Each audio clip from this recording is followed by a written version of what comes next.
ओम गंगणपतये नमः।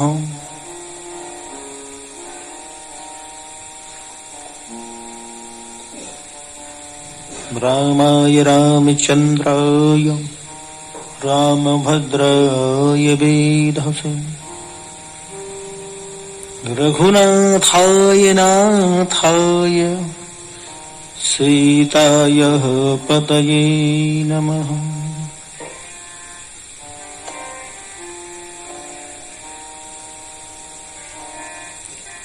आइए हम मानस की कथा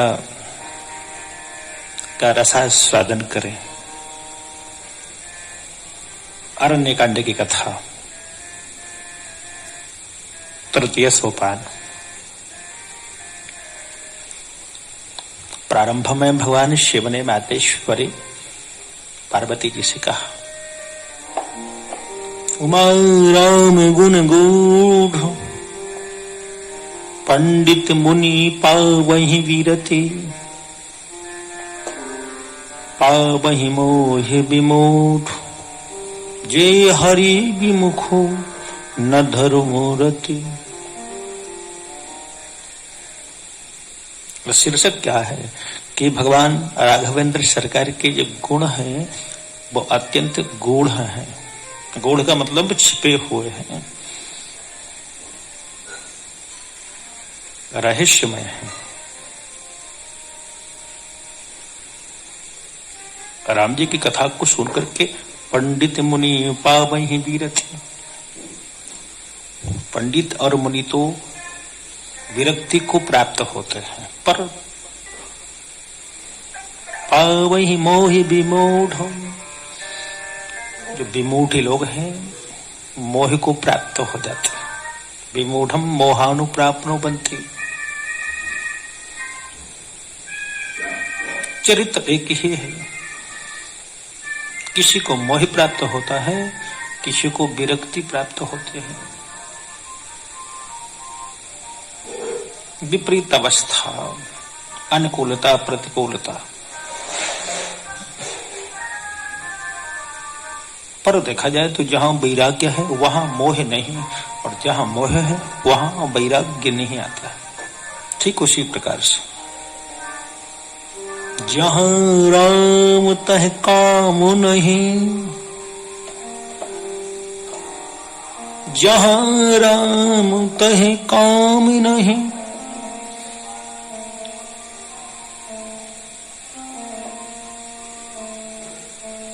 जहां काम नहीं राम, तुलसी दोनों ना रहे रवि रजनी एक ठाम। और दोनों की उत्पत्ति का कारण क्या है? गूढ़ता है, छिपे हुए रहस्य। पंडित कौन है? सद सद विवेकनी बुद्धि च पंडा, यस्य स्वामी पादयोः प्रेम भवति सह पंडिता। अपने स्वामी के पाद पद्मों में जिसका प्रेम हो वो है पंडित। और मुनि सर्वत्र मौनम साधयेत, जो मौन रहे और जो मनन करे वही मुनि है। पंडित और मुनि तो विरक्ति को प्राप्त होते हैं, पर अज्ञानी लोग जो हैं वो मोह को प्राप्त होते हैं। इस शीर्षक तुलसीदास जी ने दिया है। आगे चले।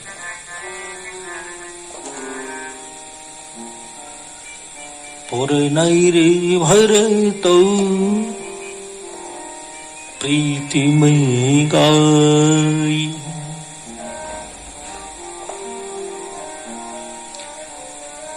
मति अनुरूप अनूप सुहाई।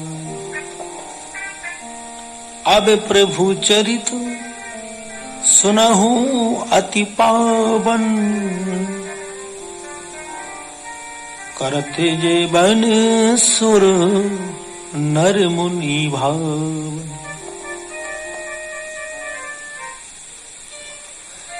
चित्रकूट की कथा है। पावनम पावनानां पवित्राणां पवित्रोऽयं रामचरित्र परम पवित्र। चित्रकूट की कथा है। चित्रकूट की पावन भूमि पर भगवान राघवेंद्र सरकार एक शिलाखंड के ऊपर कुशासन पर वातेश्वरी जानकी जी की गोद में सिर रख करके लेटे हुए थे।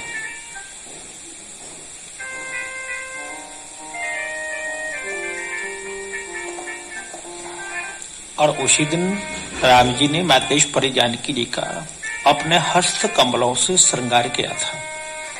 जयंत की पत्नी सखियों के सहित देखने के लिए आई और श्रृंगार को देख करके विस्मित हो गई कि काश कभी मुझे भी ऐसा सौभाग्य प्राप्त होता। जाकर जयंत को बताया और जयंत परीक्षा करने के लिए स्वर्ग से आ रहा है, पर कैसे? जयंत ने सोचा कि नहीं, ये ब्रह्म नहीं हो सकते। एक ब्रह्म अपने हाथ से अपने पत्नी का श्रृंगार करे। मैं चल के देखता हूं कि ब्रह्म है अथवा कोई राजकुमार है। दूध का दूध और पानी का पानी हो जाएगा। जयंत परीक्षण करने के लिए आ रहा है, पर कैसे? देखिए आप,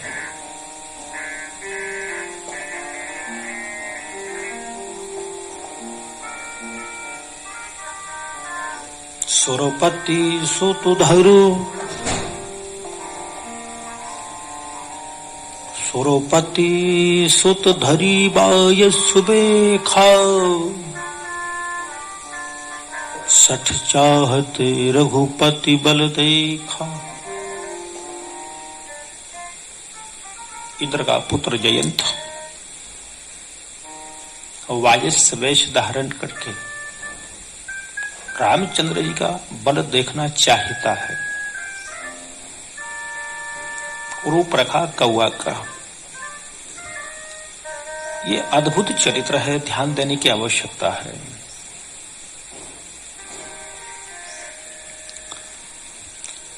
कौए का रूप धारण किया, जबकि हर व्यक्ति चाहता है, हर जीव चाहता है कि हमारा प्रमोशन हो, हमारी तरक्की हो, उन्नति हो। परंतु यहाँ इंद्र का पुत्र डिमोशन चाहता है, अवनति चाहता है। और एक इंद्र के पुत्र से कौआ बन जाता है। भला ये भी क्या परीक्षा कि स्वयं ऊपर से और नीचे गिर जाएगा। पर यहाँ कैसा मिलान किया है, एक अर्धाली में सुरपति तो दूसरी अर्धाली में रघुपति, यहाँ मिलान कर दिया। और कौए का रूप धारण करके जयंत आया, जिस शिलाखंड पर मातेश्वरी जानकी जी की गोदी में सिर को रख के राम जी शयन मुद्रा में थे, शयन कर रहे थे। और कौआ ने आकर के कुटिलता की, चंचू प्रहार किया। सीता चरण चौज हति भाग मूढ़ मंदमति कारण काग। सीतांगुष्ठ मृदु रक्तम शलारुधिर रघुनायक जाना। सीक धनुष सायक संधान। चंचू प्रहार करके कौआ जानने लगा।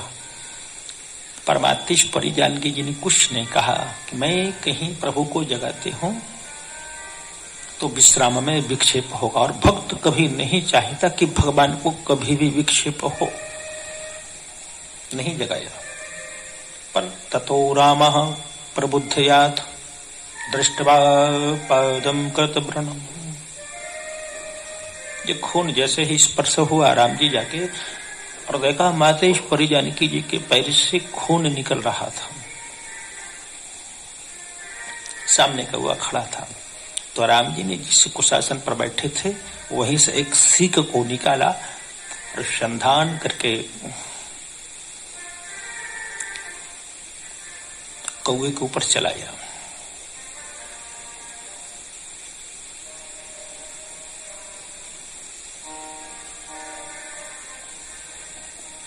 अब देखिए कहीं आने जाने में भूल हो जाए तो एक बार क्षम्य भी हो जाता है,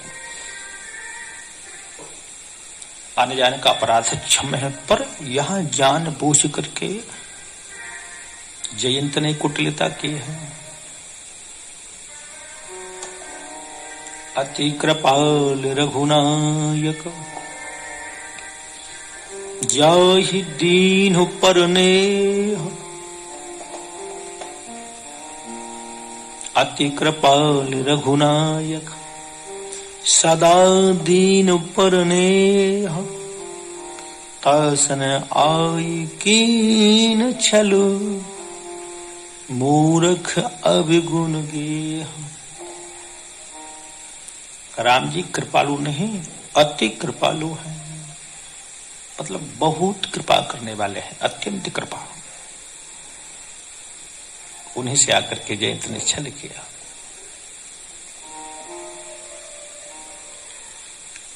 तो देखिए रहस्य है कथा में। राम जी ने जो सीख संधान किया, कौआ आगे आगे और वो सीख पीछे पीछे,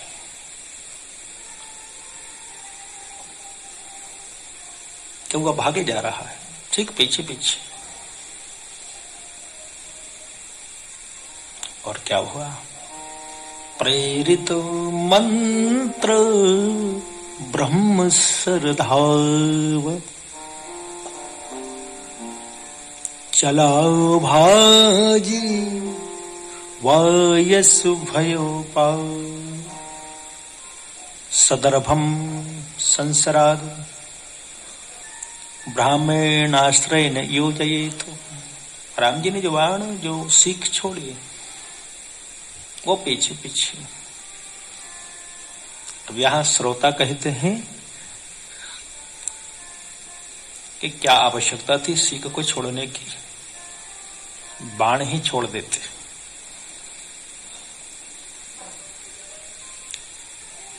लेकिन उत्तर में कि जैसे कौआ तुच्छ वैसे सीख भी तुच्छ है, कौआ साधारण वैसे सीख साधारण। बोले ठीक है, पर साधारण सीख को छोड़ा तो ब्रह्म मंत्र से प्रेरित क्यों किया? तो कहा कि इसलिए जैसे कौआ कौआ नहीं है, वो इंद्र का पुत्र है, वैसे ही ये सीख सीख नहीं है, ब्रह्म मंत्र से प्रेरित है। कौआ भागे जा रहा है। तो व्यक्ति को जब कोई परेशानी आती है, कोई आपत्ति आती है, तो सर्वप्रथम कहाँ जाता है? अपने पिता के पास। और कौआ जा रहा है, पर मन में सोचा कि मैं ऐसे कौए के रूप में जाऊंगा तो ठीक से जल्द से पिताजी पहचान नहीं पाएंगे। इसलिए अपने रूप को परिवर्तित किया और जयंत बन गया। जैसे ही जयंत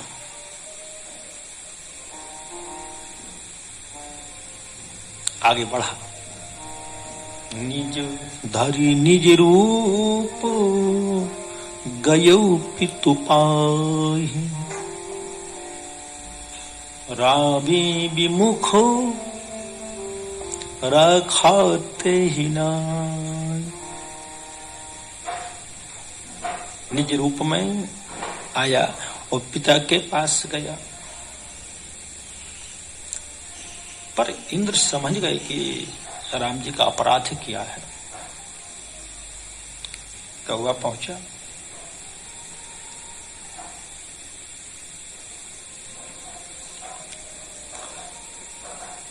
कहा त्राहि माम, पिताजी मेरी रक्षा करो। पिताजी ने मना कर दिया। इंद्र जी बोले कि मैं तुम्हारी रक्षा नहीं कर सकता। कौआ ने कहा, जयंत बोला, क्यों, तुम मेरे पिताजी नहीं हो। इंद्र ने कहा, मैं तेरा पिता तो हूं, पर वो मेरे पिता है, इसलिए मैं तेरा सहयोग नहीं कर सकता, कोई मदद मैं तेरी नहीं कर सकता। कौआ बड़ा निराश हुआ। भाव निराश उपजी मन त्रासा। जैसे दुर्वासा जी सब में घूमे, वैसे ही कौआ अब घूमने लगा, ब्रह्मलोक में गया। कहा रक्षा करो, रक्षा करो। ब्रह्मा जी ने भगा दिया फटका लगा के, चल यहां से। ब्रह्मलोक शिवपुर कैलाश पर्वत पर पहुंचा रक्षण के लिए। भगवान शिव से कहा, भोलेनाथ रक्षा करो।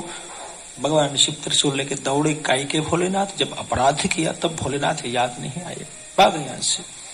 कौआ भागा, बाण पीछे लगा हुआ है। कौआ आगे आगे, बाण पीछे पीछे जा रहा है।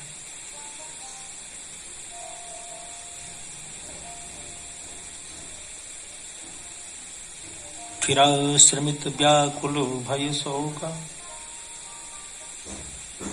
अहम किम कर्माणि, मैं क्या करूं। यहां तक कि नाम लेना बंद कर दिया, क्योंकि अपराधी का नाम भी नहीं लिया जाता है।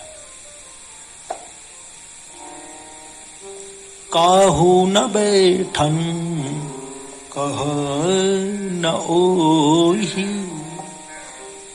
राखी को सकई राम कर द्रोही।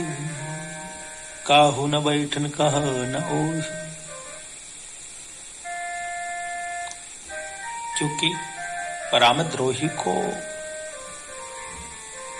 कौन रख सकता है।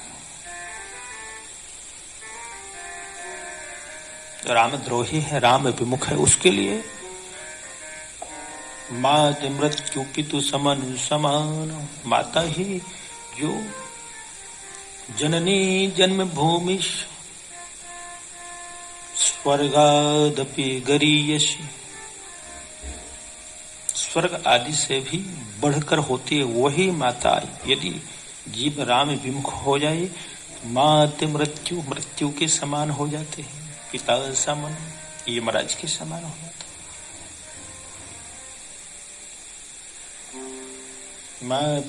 मातु मृत्यु पितु समन समान।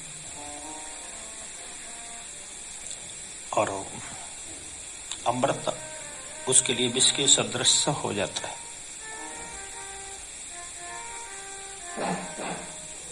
मित्र 100 शत्रुओं के बराबर करने लग जाता है। गंगा नदी वैतरणी हो जाती है, सब विपरीत हो जाता है राम विमुख जीव के लिए। इसलिए हमेशा राम सम्मुख रहो। हताश हो गया कौआ, निराश हो गया, लेकिन भागा जा रहा है। क्यों? कि बाण पीछे आ रहा है। देवर्षि नारद ने देखा कि कौआ दौड़ा जा रहा है।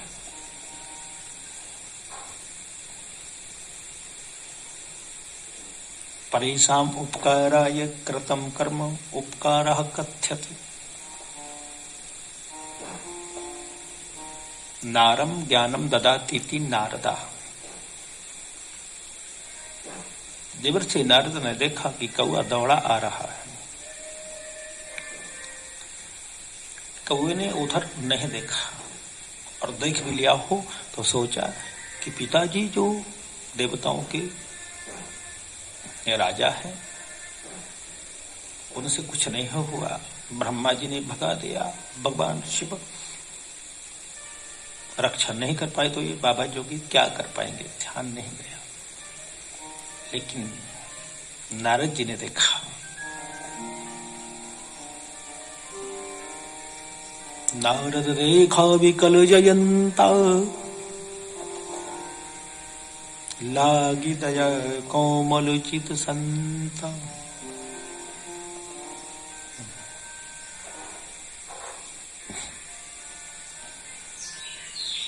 नारद जी ने देखा संत परोपकारी होते हैं, हर समय हर वक्त परोपकार के लिए तत्पर है। नारद जी ने देखा कि व्याकुल है, परेशान है।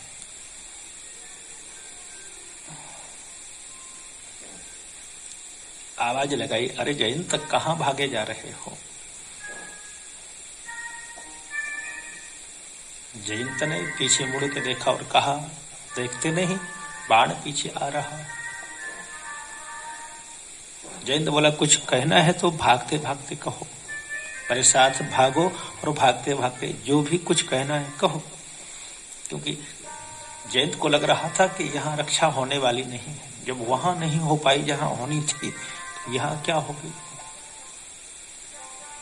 जो कहना हो भागते भागते कहो।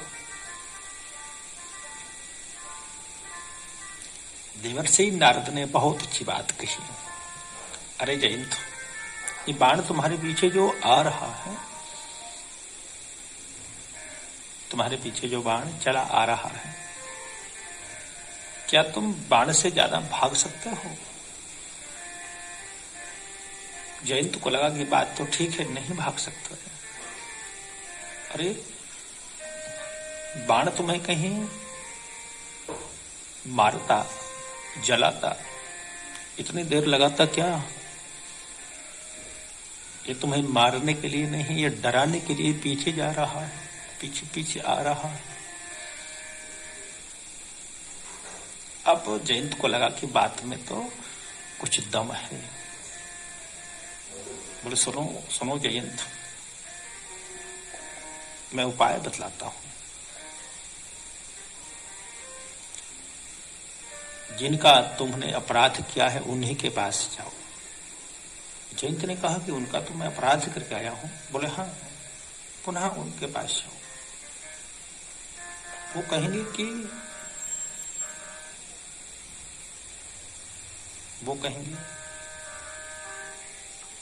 अपराध क्यों किया, तुमने ऐसा क्यों किया? तो कह देना कि स्वामी आपका प्रभाव जानने के लिए ये सब किया था। वो कहे जान लिया प्रभाव, तो कह देना कि हाँ जान लिया। फिर अब क्यों आए हो? तो कहना कि अब स्वभाव जानने के लिए आए हो। जयंत को लगा कि बात तो 16 आने सत्य है। और जयंत पहुंचा। त्रैनलोक सन परिक्रम तामेव शरणं गतः।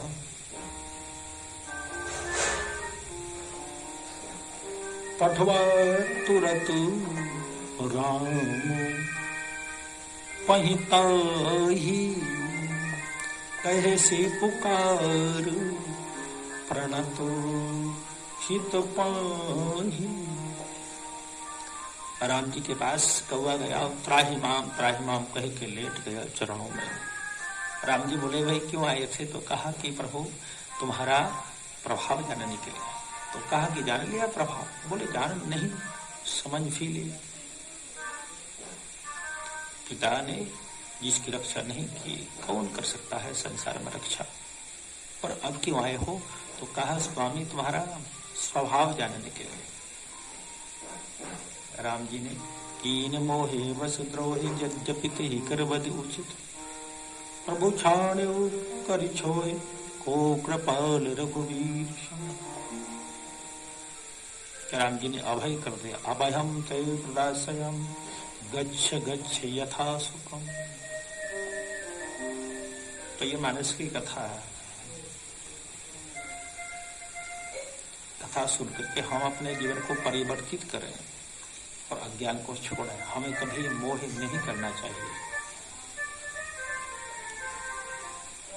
अरे लोग तो महापुरुषों के ऊपर भी मोह नहीं करते, और ये मंदमती प्रभु के ऊपर मोह करने चला। जीवन में कभी भी अज्ञानता नहीं लानी है। कथा को सुन करके उसके ऊपर अपना जीवन यापन करो। जय जय श्री राम, जय जय श्री सीता।